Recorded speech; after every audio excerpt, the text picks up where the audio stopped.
अब मैं jubilee hills की आवाम को ये बताना चाह रहा हूँ, ये बीजेपी और जो है ये कांग्रेस पार्टी दोनों मिले हुए हैं ये। लेकिन राजा सिंह जो बोला है हमारे आप सल्लल्लाहु अलैहि वसल्लम को शान में गुस्ताखी किया है, हमारे उसके अल्फाज से तकलीफ हुई। आप कई को अरेस्ट नहीं करा रहे हैं, इसको कई को पीडीआर लगा के जेल को नहीं भिजा रहे हैं। जब केसीआर साहब की हुकूमत थी, बोलने की जरूरत नहीं पड़ी उनको, बगैर बोले पीडीआर लगा दिए थे उन्होंने। अस्सलाम वालेकुम रहमतुल्लाहि व बरकातहू। मैं शेख सिद्दीक बीआरएस लीडर आज एक अहम मुद्दे पे बात करने के लिए आया हूँ आपके दरमियान में। जो कि रेवंत रेड्डी साहब कल बड़े इससे बोले हैं कि मेरे इसको हिंदू जितना प्यारा है मुसलमान भी उतना प्यारा है, दोनों को जो है मैं एक आंख से देखता हूँ, एक आंख से देखता हूँ। और मुसलमान की जो है मेरे लिए मेरे पास बहुत अहमियत है, बल्कि बताया ना अपने आप को। ठीक है भाई, हम मानते, मगर ये बात को हम कब मानते, आप बोल रहे हैं कि हमारी सरकार है, ये मुसलमानों की सरकार है, मुसलमानों को लेकर चलने वाली सरकार है, बोल रहे हैं साहब आप। लेकिन राजा सिंह जो बोला है हमारे आप सल्लल्लाहु अलैहि वसल्लम को शान में गुस्ताखी किया है, हमारे उसके अल्फाज से तकलीफ हुई। ये जब मुसलमानों की सरकार को लेकर चलने की जो बात कर रहे हैं आप, तो इसके अल्फाज से हमारे जब तकलीफ हुई थी, तो आप कहाँ थे रेवंत रेड्डी साहब? आप कई को अरेस्ट नहीं करा रहे हैं, इसको कई को पीडीआर लगा के जेल को नहीं भिजा रहे हैं। जब केसीआर साहब की हुकूमत थी, बोलने की जरूरत नहीं पड़ी उनको, बगैर बोले पीडीआर लगा दिए थे उन्होंने, बगैर बोले पीडीआर लगा के उसको जेल में डाल दिए थे। आज आप नहीं कर रहे हैं।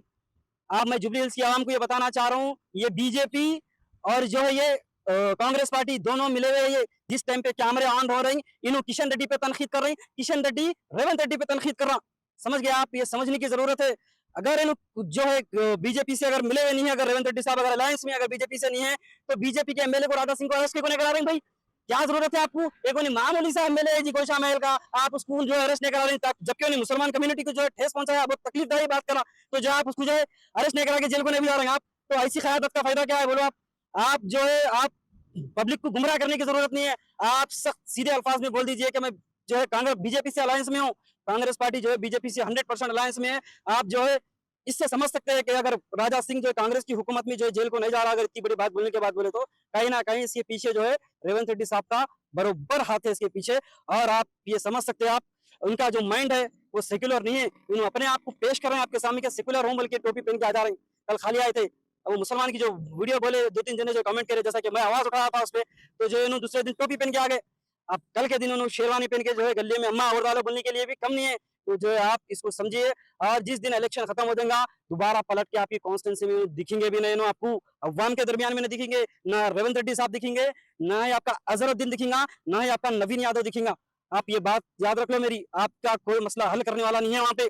सुने, वहां पे जो है बहुत सारे लोग अच्छे हैं, जैसा हिंदू है, मुसलमान है, क्रिश्चियन से, जैन से, एससी है, एसटी से, पूरे भाई मिलजुल के रहते। और सबको ये मालूम है कि सबके दिलों की आवाज सिर्फ एक ही है, वो है केसीआर। केसीआर है तो तेलंगाना सेकुलर है, तेलंगाना जो है सेफ है। और तेलंगाना को जो है सबसे अमन पसंद रियासत चलाने वाला सिर्फ एक ही सीएम है, वो है केसीआर। केसीआर के अलावा इस तेलंगाना को उनके वैसा कोई चला ही नहीं सकता, उनके सर का लीडर कोई है ही नहीं, और आएंगा भी नहीं इंशाल्लाह ताला। केटीआर साहब ने भी एक वादा किया है मुस्लिम से, माइनॉरिटीज से, जो कि उन्होंने दिल पे इसी वजह से छाए हुए हैं माइनॉरिटीज के, जो कि उनका जो एक बात जो थी, उन्होंने कहा हमारी सरकार आएंगी, अगर हम रियासत तेलंगाना में फिर से अगर मुख्यमंत्री अगर केसीआर साहब बनेंगे, तो केटीआर साहब का ये वादा है कि राजा सिंह को पीडीआर लगा के जेल को भेजा जाएगा। अगर वो मुसलमानों के ताल्लुक से जो बोला है, या नॉन मुस्लिम के ताल्लुक से अगर कोई मुस्लिम भी अगर बोलेगा, जिससे अगर हिंदू भाइयों को अगर जो तकलीफ होगी, तो उसको भी जेल को भेजा जाएगा, और राजा सिंह को जो पीडीआर लगा के जेल को भेजा जाएगा। ये जो है केटीआर की जबान है, केसीआर साहब के फर्जंद की जबान है, और इसी वजह से जो है आज दिलों पे छाए हुए, दिलों पे राज करते हैं सिर्फ ये एक ही वजह से। और इंशाल्लाह ताला रेवंत रेड्डी साहब, आज से मैं फील्ड पे उतर के आपके नाकामयाबियां बताऊंगा, जो कि 22 महीने में आप करे हैं,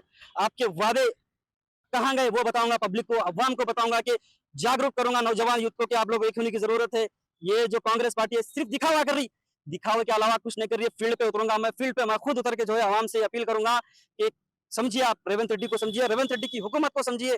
आपके वादे नहीं हुए, आपकी ग्राउंड वर्क पे जो काम नहीं हुआ, आप जो सिर्फ एक ही बात कर रहे हैं, आप सिर्फ जो है मुसलमान अच्छे है बोल रहे हैं, लेकिन मुसलमान को कैबिनेट में मिनिस्टर्स नहीं दे रहे हैं। आप मुसलमान मेरे भाई है बोल रहे हैं, मेरे लगते जिगर है बोल रहे हैं, लेकिन मुसलमान को चेयरमैनशिप नहीं दी जा रही, मुसलमान को एमएलसी नहीं बनाया जा रहा, और बनाया जा रहा तो डम कैंडिडेटों को बनाया जा रहा, जैसे कि आमिर अली खान है। मालूम था आपको कि उनके ऊपर केसेस है, फिर भी जो इसकी वजह से, और उनकी औकात भी जो है कॉर्पोरेटर लेवल की नहीं थी, उनको जो है आप एमएलसी दे दिए थे।